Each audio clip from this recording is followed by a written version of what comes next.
analyses et commentaires sur le travail des médias et des communicateurs. Influence Communication présente Médiascope avec Jean-François Dumas.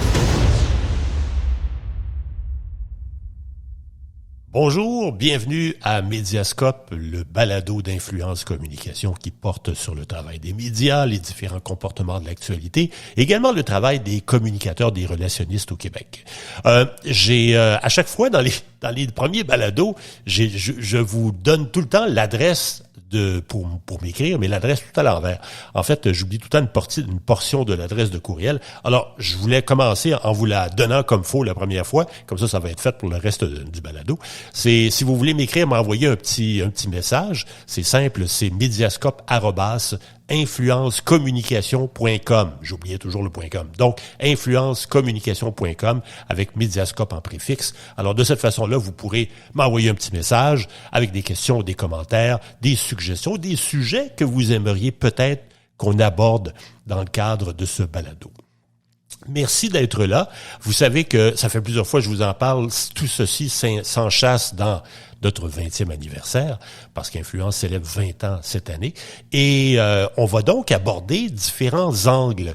La façon dont les médias ont évolué et changé dans les 20 dernières années. Entre autres, on va parler dans les prochaines semaines, prochains mois du changement au niveau de l'espérance de vie des nouvelles, du volume de nouvelles qui a changé depuis 20 ans, les valeurs montantes et les valeurs en baisse. Vous savez qu'en actualité, il y a des sujets, des thèmes qui sont plus populaires, moins populaires, dépendamment des modes, dépendamment des vagues, et on va pouvoir jeter un regard là-dessus, un regard critique.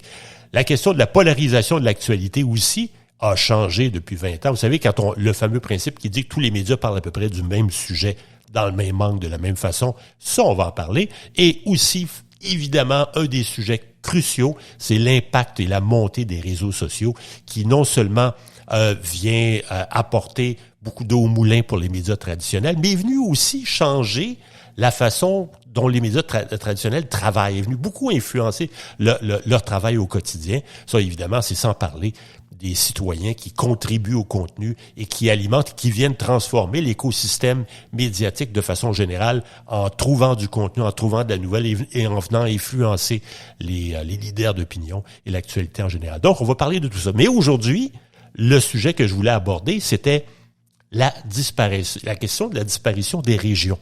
On parle de moins en moins des régions dans l'actualité au Québec depuis une vingtaine d'années. Moi, j'appelle ça le principe de la McDonaldisation de l'information. Vous savez, la McDonaldisation, c'est le bon vieux Big Mac qui goûte la même chose à peu près partout avec la même sauce, la même viande. Ben, de plus en plus, on assiste à ça dans l'actualité. En fait, la question, c'est que de plus en plus, on a la même nouvelle, le même sujet, le même angle à peu près partout dans l'actualité au Québec, comme si on était juste une grosse région toute pareille.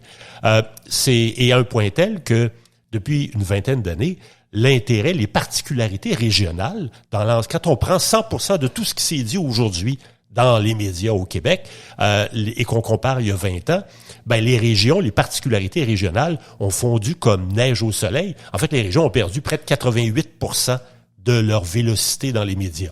Fait qu'aussi bien dire qu'on en parle de moins en moins, on en parle très peu et ça occupe beaucoup moins de place. Et évidemment, l'élément important, il faut toujours se souvenir que vous qui m'écoutez, quand vous écoutez les médias, vous lisez le journal, vous pensez encore, à tort, mais vous le pensez, c'est tout à fait normal, que plus les médias vont parler d'un sujet, plus c'est important. C'est sur la une du journal, c'est plus important qu'à la fin. C'est pas dans le journal, c'est moins important ou il n'y a pas d'enjeu.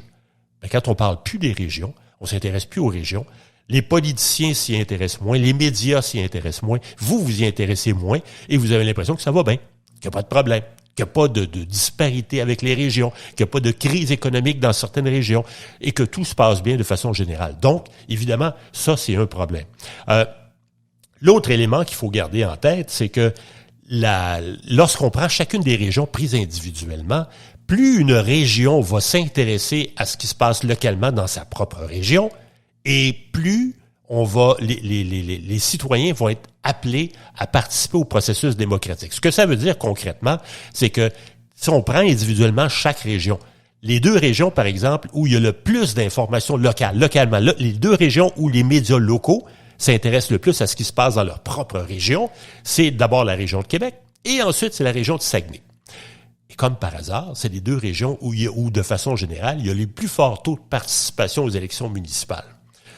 À l'inverse, à l'autre bout du spectre, les deux régions qui s'intéressent le moins, ou leurs médias locaux s'intéressent le moins à ce qui se passe dans leur cours, c'est à l'avant-dernière, c'est la région de l'Outaouais, et la dernière, c'est la région de Montréal. Et comme par hasard, évidemment, je ne vous surprends pas, vous connaissez la suite, ce sont les deux régions qui, de façon générale, on connaît les plus faibles taux de participation aux élections municipales. Donc, moins les médias vont parler d'un sujet, moins les gens vont se sentir interpellés, moins les gens vont se sentir considérés, et en allant plus loin, moins les gens vont aller voter. Ça démontre l'importance, l'impact des médias sur les perceptions, mais également sur l'appel du citoyen à s'engager dans le processus démocratique. Et lorsqu'on prend tout ce qui se passe, et là on va le voir à l'écran si vous regardez le podcast sur YouTube, quand on prend 100% de l'ensemble de l'actualité au Québec et qu'on voit à quelle région on s'intéresse le plus et à quelle région on s'intéresse le moins pour l'ensemble des médias,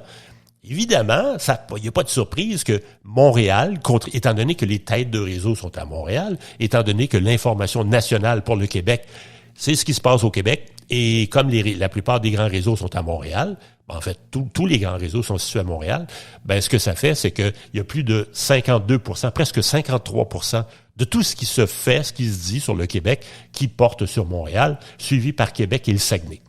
Et après ça, vous avez des grenailles. Et une des régions qui génère le moins d'intérêt, c'est la région de Chaudière-Appalaches avec l'Abitibi et la Naudière. Évidemment, pour que l'ensemble des médias s'intéressent à quelque chose qui se passe là-bas, ça prend un scandale, ça prend un drame, ça prend quelque chose d'épouvantable.